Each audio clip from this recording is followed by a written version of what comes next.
Hey YouTube, Coppersan here. I'm back on Go Muffin, the cozy MMORPG for your phone, because they have a collaboration with one of my all-time favorite animes, Neon Genesis Evangelion. I was quite curious to see how the angels invaded the world of Midgard, and if we get to pilot some cool mechs. Looks like there is a brand new game mode, collab-themed outfits, and mount paints available already. Let's team up with Muffin to break through those AT fields and kick some serious angel butt. So while Go Muffin is this cute and cozy game, Neon Genesis Evangelion is a bit less cozy, I'd say. The franchise is all about a bunch of teenagers piloting giant mechs called Evangelions, and they are totally up for the job, no problems there. They're part of an organization called Nerve that is fighting less cute and cozy beings called angels. We'll go on to get to Lilith, who is another angel and considered the mother of all life on Earth. The story goes something like that. This event is split into different parts, all unlocking at different times. With the first event having unlocked on the 18th, I was kind of wondering what Shinji was doing in my camp earlier, but looks like we're getting rewards whenever we find the collaboration characters.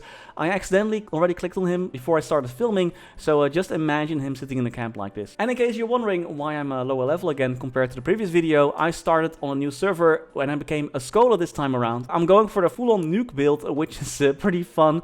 I'm in a new server 69. This server is just 2-3 days old, so there are a lot more people in the early game doing the same dungeons as me. And just as a quick refresher, your character has core skills, tactical skills, and passive skills. There are quite a few skills available, which allows you to build the character exactly as you see fit. Anyway, I was checking out the collab. There are various suits that are up for grabs. Keep in mind that male characters can only wear the male suits, and female characters can only wear the female suits. Both the Asuka plug suit and future Evangelion set look pretty amazing though.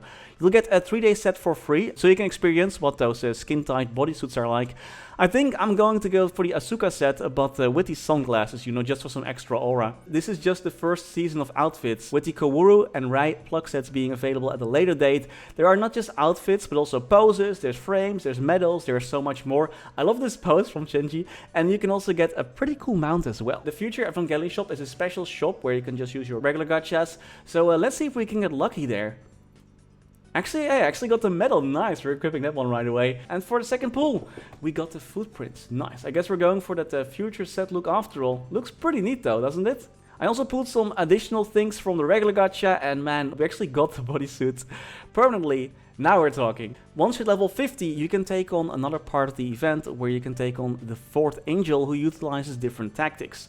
It can cast its own AT field, which deals minor damage in a random cell. It can cause explosions in other random cells, and if it hits the AT field, it increases in sync rate. It also deals continuous burn damage to all units, and the more sync rate it has, the more damage the angel will do. So be careful, and also the more damage you do, the higher the reward will be. And there even are some service side rewards up for grabs. Free shiny stuff, who doesn't like that? You can also get a sick angel mask and a new mug that you can carry around. Who doesn't like a mug full of coffee of that size? So keep in mind, for during this event, during this boss fight, you're gonna have to move around a lot. You're gonna look for the cells where none of the bad stuff is happening and try to be safe over there. Unfortunately, towards the end of the fight, this does mean that you're gonna have to be face tanking some attacks because you know this angel is gonna get more and more pissed over time.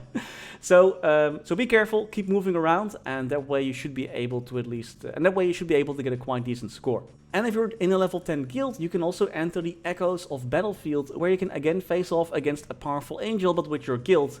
Unfortunately though, because I'm in a new server, there are no guilds of that level as of yet, but we're just gonna keep on grinding there. The first batch of events will run between the 18th of June and the 3rd of July, with more costumes being available at a later date in July. Make sure to check it out if you are a fan of this series. Man, you can say what you like about Go Muffin, but their trailers, they're always top notch.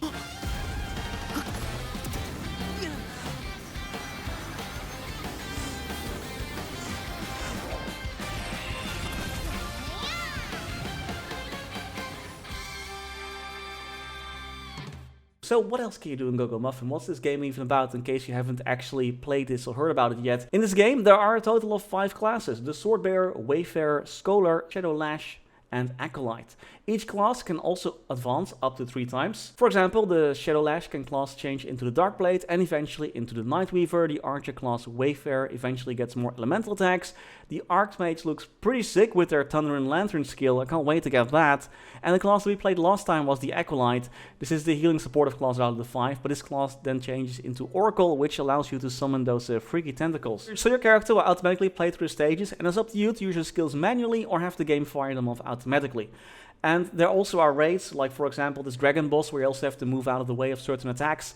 And there are certain minigames where you, for example, if a boss is charging an attack, you're going to have to tap an icon above their head, or you're going to have to rebuild your skills a little bit, because some bosses actually are quite difficult to fight unless you have like the right setup where you can either nuke them to break their shield, or you're going to have to actually play their minigame to ensure that you don't get one-shot by them. For me, the real fun in this game is more in the upgrading and the different ways to build your character. Like there's so many different skill combinations that you can use, which really makes it fun to just explore a bit and try and see like, hey, this time I'm going to boost my my core skill, and the next time I'm going to go a bit more with, for example, the Scholar class has a core skill which is a big fireball that you can boost, but they can also summon like certain zones, like torrents, that will deal damage to monsters in this area that you can also focus on and boost that. So here, for example, I augmented my fireball with my passive so that it will cause an explosion when I use it, thanks to the highly flammable passive, and thanks to the giant fireball passive, if my core skill crits, the next cast will deal additional damage, and it crits guaranteed every 5 times. There also are additional sparks flying around for even more carnage.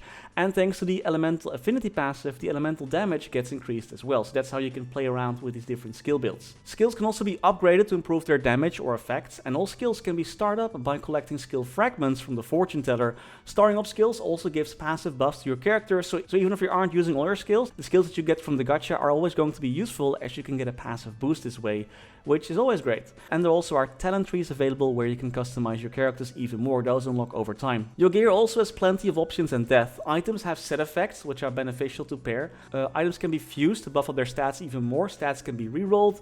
And of course, items themselves can be upgraded, and that also goes for the skills. The one thing that I really like about this game is you don't really upgrade a certain item or a certain skill, you upgrade the slot. So even if you swap out items, the upgrade level will always stay the same, which is quite nice. You know, you don't have to go restart the whole upgrading process again as soon as you switch your gear or switch skills, which really allows you to go for different builds, different gear builds, different skill builds, things like that, which makes it more fun in my opinion.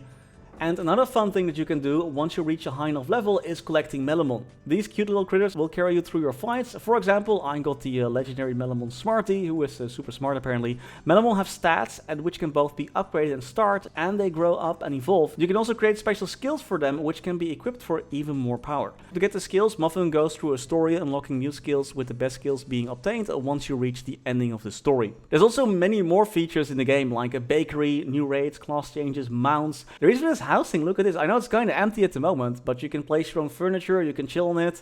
It's so nice to finally, you know, have your own place. The pacing is also pretty great, so not everything unlocks at day 1 or day 2 or after a week, which still keeps the game fresh even after playing it for a while.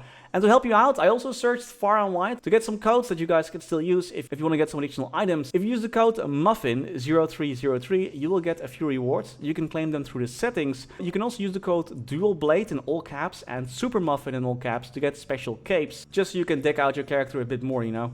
And that's all I had for today. Many thanks to Go Muffin for sponsoring today's video. I hope everyone who starts playing already is playing, enjoys the new Neon Genesis Evangelion collaboration.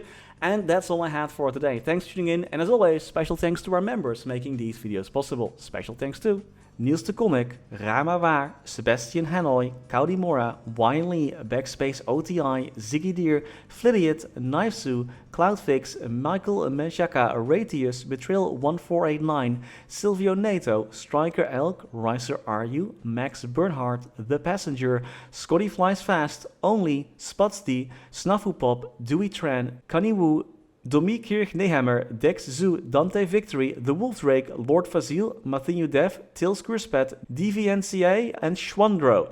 Thank you so much for watching.